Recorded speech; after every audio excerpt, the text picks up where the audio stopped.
Welcome to Strategy Saturday. I'm Charles Carillo, and today we're going to be discussing what is a capital call. Have you always wanted to invest in real estate, but didn't have the time, didn't know where to find the deals, couldn't get the funding, and didn't want tenants calling you? Since 2006, I've been buying income-producing properties in great locations that provide us with consistent passive income while we wait for appreciation in the future and take advantage of tax laws while we're waiting. And unlike your financial advisor, we invest alongside our investors in every property we purchase.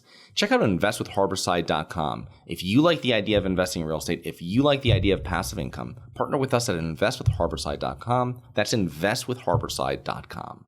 A capital call is how a general partner, the dealer fund operator, collects capital from their limited partners, the passive investors. General partners make capital calls when the dealer fund requires more capital. Capital calls typically happen when a fund plans to make a new investment or if the fund or deal requires more capital in order to pay expenses. Different types of capital calls for different situations. In most real estate syndication deals and funds, limited partners will commit a specific amount of capital and then invest this total amount on day one. For example, you commit to investing $50,000 into an apartment complex syndication deal. You will wire this $50,000 into the deal immediately. The general partners utilize the majority of the capital immediately during the purchase and the beginning of the renovations. There is a minimal percentage of capital compared to the total raised still sitting in the bank account for the deal. However, it's very minimal when compared to the amount that was raised. In other types of funds, such as venture capital funds, it is common for the limited partners to commit a specific amount of capital, but only put up and wire in a portion of their committed capital at the beginning of the fund's life. This is also referred to as the initial drawdown. Now, there is no set rule or amount for the initial drawdown. It varies greatly from general partner to general partner and fund to fund. In this type of fund setup, the general partners might be raising $100 million to invest in the companies. However, on day one of the fund, they only have $10 million of the $100 million allocated to specific companies and deals. Commonly, they will do a capital call maybe of 25 or 33% of the total committed capital from limited partners, since there's no need to have $90 million sitting in the bank. Instead, they might have $20 million sitting in the bank for the next year of investments and deals. When this $20 million dwindles due to investments and expenses, the general partners will make another capital call. Now, the amount of money that limited partners put into the fund is called the paid-in capital. And the difference between committed capital and paid-in capital is referred to as uncalled capital. So, for example, an investor commits $75,000 to a venture capital fund. The initial drawdown is 33% or $25,000. The investor will wire this in. Their paid-in capital is now $25,000 and their uncalled capital is $50,000, the amount the investor still owes to the fund. And when the second capital call occurs, the general partners will send out a capital call notice to limited partners. This notice will outline the amount due, the portion of committed capital, the bank wire information, and the capital call due date, usually within 2 weeks. For example, I recently passively invested into an angel investment fund for the purpose of investing into early stage tech startups.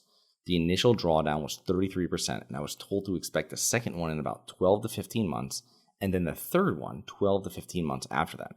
As a limited partner, I have to make sure I have the funds readily available for these capital calls.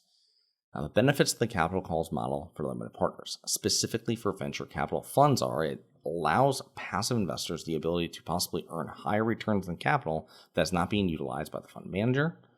It offers the limited partners the ability to commit funds to a fund while utilizing cash flows from other investments to fund the capital calls. It minimizes the time that the investor's money is unavailable. The benefits for general partners, the fund operators, is that it minimizes cash drags on fund performance from uncalled capital. It helps general partners raise funds since a limited amount of total capital is committed is required up front. There is no rush for fund managers to invest. It allows general partners to invest when and only when they identify good deals. Now, since our show is based mainly around real estate investing, I want to break down some specific real estate capital call situations and that are considered unforeseen when compared to the venture capital calls that are just explained, and understand from the beginning. Now, unforeseen capital calls are very detrimental to a real estate syndicator's business. It shows that the operators do not understand the current market dynamics, they are undercapitalized, and they are unable to continue operating the property and business plan without additional capital. If I was a limited partner in a real estate deal with an unforeseen capital call, I would be very concerned with what is happening with the funds that are being called. I would really want to see a different general partner or key principal take over the deal. Now, a capital call may be initiated when there is an unexpected drop in occupancy, economic occupancy, or collections. If the drop to levels that are close or below break even, they'll be risking the entire asset if they did not recapitalize with a capital call. Now, if the operators continue down this path, they will be unable to make normal property repairs and improvements, and no one wants to work if they're not getting paid. And this will lead to good tenants leaving the property and fewer good tenants wanting to move in, which is a recipe for disaster. Now, a capital call might be made if a renovation or development project goes over budget. For example, the project initially thought that 10 roofs needed to be replaced. After purchasing the complex, 20 roofs needed to be replaced within the next 6 months.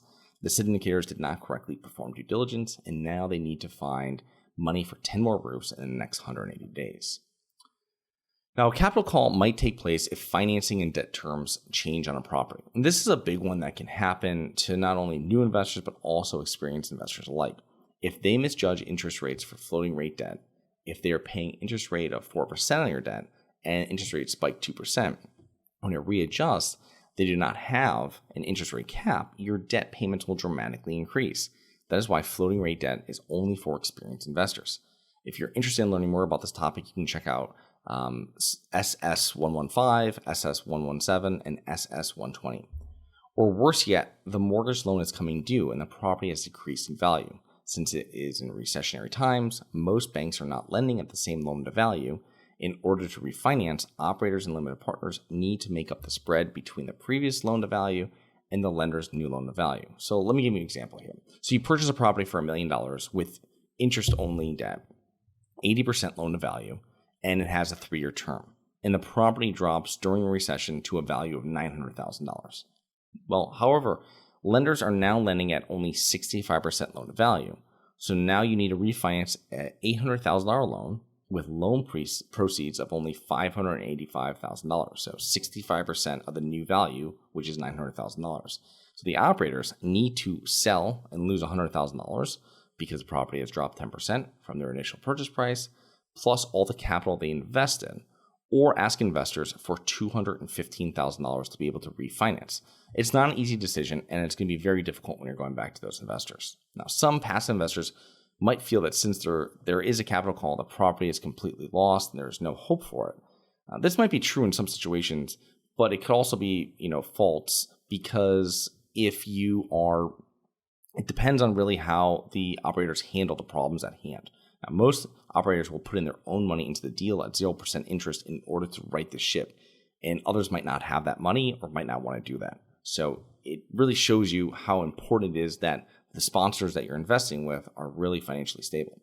Now, if you find yourself in this position, there are several questions you might want to ask yourself as a sponsor or as a limited partner. How and why did a capital call become unavoidable? What specific events led to this situation? And were they out of the sponsor's control? What could have been done differently to avoid all of this? What happens if the capital call fails? How will additional capital contributions be used? How much additional capital are the general partners putting into the deal, which is a great one. I'd want to know that.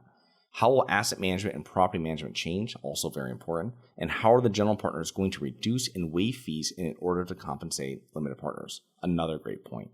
Now, most good operators will decrease or fully pause distributions when the first sign of something negative happens. For example, interest rates go up 5%.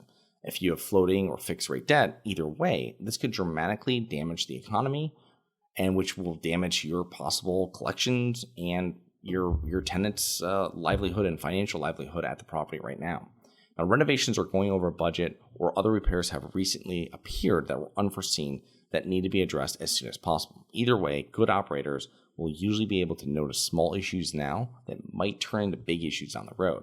A pause in distributions is much better than an unforeseen capital call. The main goal with real estate syndications is not the distribution, but the equity multiple when the property is ultimately sold. So I hope you enjoyed. Please remember to rate, review, subscribe.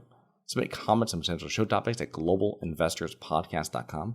Look forward to 2 more episodes next week. See you then.